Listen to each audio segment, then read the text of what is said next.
जयंत चौधरी। धन्यवाद अध्यक्ष जी। आज मैं देश की नारी शक्ति के सम्मान में और उनका सहयोग करने, उनके पक्ष में समर्थन देने के लिए खड़ा हुआ हूँ।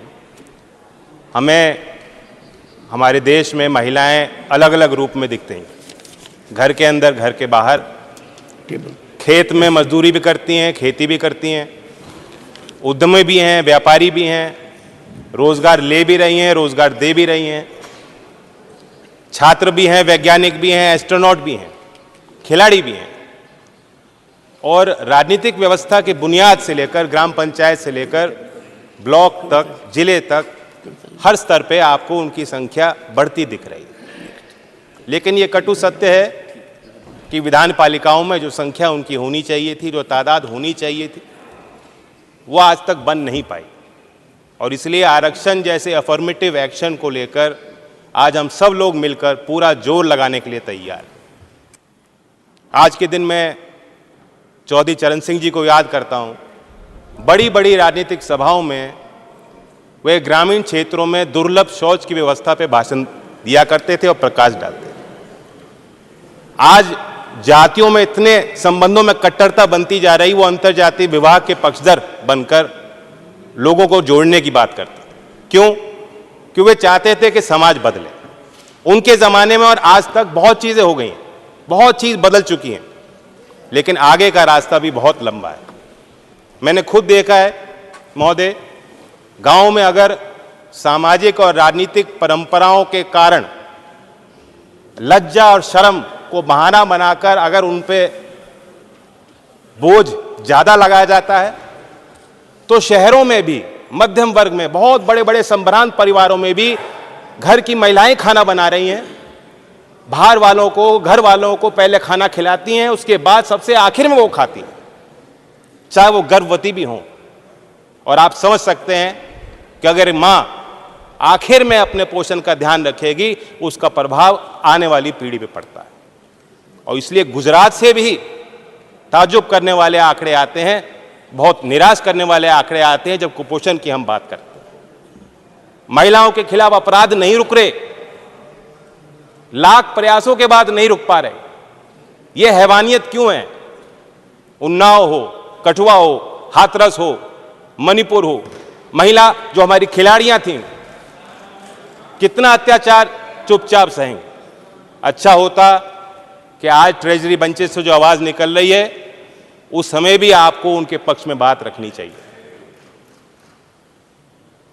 मैं मानता हूं कि इन चीजों का समाधान तब होगा जब हम जैसे लोगों की संख्या ऐसे सदनों में कम होगी और महिलाओं को खुद एजेंसी मिलेगी और खुद अपने नेतृत्व को आगे बढ़ने का मौका महिलाओं को as a voter, as a supporter and as a leader मिलेगा।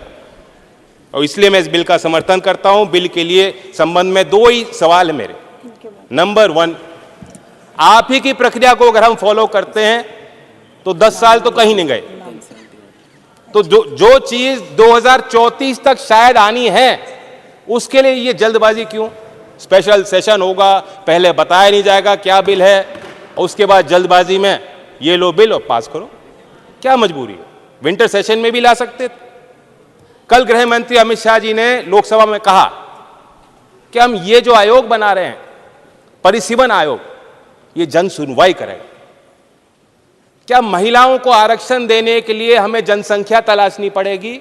जिले जिले में जन सुनवाई करनी पड़ेगी? क्या आज भी महिलाओं को आगे आके गवाही देनी पड़ेगी कि हमें आरक्षण दो?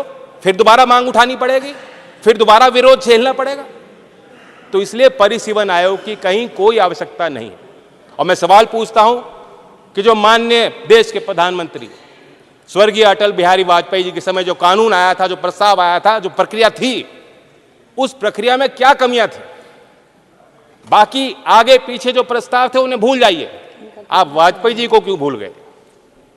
तो सीधी बात है, लोग समझ गए हैं कि ये रोड़ा तैयार किया जा रहा है, ये अड़चनें तैयार की जा रही हैं।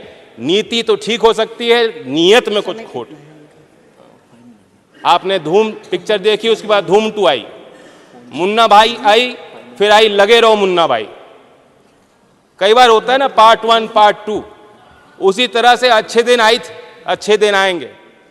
लोग समझ गए अच्छे दिन आएंगे पार्ट 2 है और कुछ है नहीं, करें आपका और कुछ नहीं। 2022 तक महोदय, 2022 तक देश के हर गरीब को छत मिल जानी थी, किसान की आय दुगनी होनी थी, 100 स्मार्ट शहर बनने थे।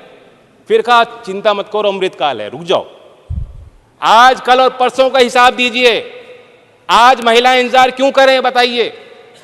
अगले चुनाव में आरक्षण क्यों नहीं दिया ये बताइए? ये सवाल सबके मन में है। और संत कबीर जी का एक दोहा दोहराता हूं कि आज कल काल करे सो आज कर, और आज करे सो अब, पल में प्रलय होगी बहुरे करेगा कब।